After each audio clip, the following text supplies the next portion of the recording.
Gerald Celente is the founder of the TrendsJournal. And the TrendsJournal, of course, is a part of the Trends Research company that he owns. They're online, TrendsResearch.com. History before it happens. He's a trend expert, a visionary, a keynote speaker. You see him on a lot of the various TV shows talking about the state of our economy in specific. Gerald Celente, always a pleasure to have you out here on the left coast, sir. Oh, it's great being on with you. Thanks for having me, Brian. Okay, so I want to talk about the economy first, and then I want to dovetail into why in the heck our Department of Homeland Security is purchasing bullets and light armored vehicles. But let's talk about the economy. We're told that this sequester is the worst thing that could possibly happen. We're told there are going to be long lines at the airports, which not manifesting at this time, that basically the economy is going to turn. What kind of lies are they trying to feed us with this sequester nonsense, Mr. Celente? It's fear and hysteria. They do it all the time. Remember when we went over the fiscal cliff? So this is what the government does, and it takes its mind off what's really going on. And what's really going on is that as we're speaking, the Dow is now breaking a record, topping big deal the 2007 all-time high. There's one reason and one reason only why the U.S. economy, the stock markets, and throughout the world, why we haven't gone into a deeper recession and why things haven't gotten worse. And that's simply because interest rates are at historic lows. Hey, you want to buy a car? I got a deal for you. Put no money down and pay me back and start paying in 60 months. You want to buy a home, residential? How about a 2.875% mortgage? Commercial, 3.25. Hey, you want to put money in the bank like you used to do in the old days and get some savings back? Can't do it anymore. Why not? Because the interest rates are so low. Where am I going to put my money? Hey, step right up. How about gambling with the Dow Jones? That's what's going on. It's not only the United States. Everybody has a different name for it. In the United States, they call it quantitative easing. Now, isn't that a proper term? How about printing money, not worth the paper it's not printing on, and buying up a lot of government crap? No. We'll give it a different name over in Europe. We'll call it ongoing monetary transactions. Now, that sounds proper, doesn't it? Well, yeah, we'll just keep buying everything. You know those worthless stocks, the bonds that they have in all these countries, like Spain and Italy and Portugal? Don't worry about it. Mario Draghi, the head of the ECB, former member of the Goldman Sachs gang, European Division vice chairman, he says they'll keep buying them no matter what. You want to know what's going on in China?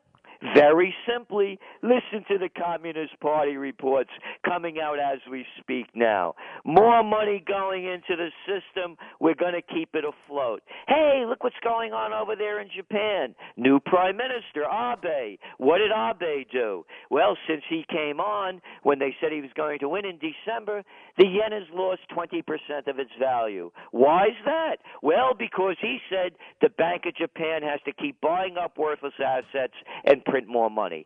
Period, paragraph.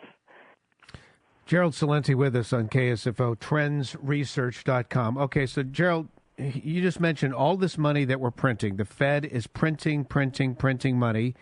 And, of course, China is taking advantage of this. They're borrowing money at essentially very, very low interest. And what is China doing with that money? Because I was reading something you were talking about very recently involving China and taking this easy money from America. Tell us what they're doing with that money. Well, they're buying a lot of gold. Isn't that funny? They're buying gold, and what they're doing is they're supporting the yuan to make it a reserve currency among the partners that they do the most trading with. And that is going to, at some point, hurt the U.S. dollar, which is now the only reserve currency. And they're doing this purposefully. They want to hurt the U.S. dollar, don't they? It's like a war. It's like a currency war. It's a currency war is going on. And and I'm not saying that. You're not saying that. Let's listen to Guido Mantega, the finance minister of Brazil. There's a currency war going on. You listen to Mervyn King, the outgoing head of the Bank of England. There's a currency war going on. You listen to Alex Verba, the head of UBS, former head of Deutsche Bank. There's a currency war going on. You listen to Abe in Japan. There's a currency war going on. So what they're doing is the Chinese. What they're also doing is they're stimulating their economy in a very different way than we do it. In the United States, the way they stimulate the economy, and the matter of fact, coming out through Bloomberg, I mean, that's no left-wing piece of media. The United States, we the people, the banks had made it an estimated, the 8 largest banks made an estimated $85 billion in profit last year, all because of we the people subsidizing them by letting them borrow money at virtually no money at all. So what the Chinese are doing, however, not only are they feeding their banks, they're building their infrastructure. Yeah, I live over here in New York, from colonial Kingston, New York, to go up to Canada, which is about 4.5 hours. If I get on Amtrak, it'll take me about 12 hours. When China, you go you can do the thing in about 4 hours. The whole game is this country is going down. Oh, and by the way, now you're also hearing Biden saying, if Iran, gets out of line, we're not going to tolerate it. We're looking at now wars in Syria that they're talking about now. Kerry went over there. I love it. Kerry gave Syrian rebels, the total now, Brian, is $400 million. Just gave the Egyptians $250 million. I said to myself, man, this guy's really a sport. Where's he getting the money? From this old lady that had the Heinz Corporation that got all this dough? Or is he stealing it from us? So they're taking us to war. I shouldn't be laughing, Gerald, but I mean, you're right. This is comical. Here's John Kerry handing out money like he's Santa Claus overseas. Can I promised our audience that I would ask you about this. It's something we've been talking a lot about here on KSFO, and we're speaking with Gerald Celente from TrendsResearch.com, the Trends Journal. Gerald, it should be very disconcerting to everyone. Why is the Department of Homeland Security, not the military, the Department of Homeland Security buying billions of bullets and 2,700 light armored vehicles? What's going on here, sir? 4 words that kill this country, kill capitalism. It's called too big to fail. You're right. You used to rise and fall on your own merits. It's called a merger of state and corporate powers right now, and that's called fascism. And when you look at what's going on around the world, it's not going to be any different here. How many hundreds of thousands, millions took to the streets in Portugal last week? You didn't hear that on the news. The Queen had diarrhea. That we heard about that one. You didn't hear about the millions of people taking to the streets in Spain.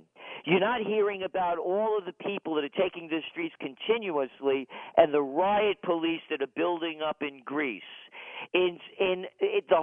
What they're doing, in my belief, is as we look at all of our lost rights that have happened since Bush and Obama have taken over, they're preparing for the worst. Because when people lose everything and have nothing left to lose, they lose it. And I believe that they're getting – look, Obama repealed the Posse Comitatus Act of 1878 on New Year's Day, 2012.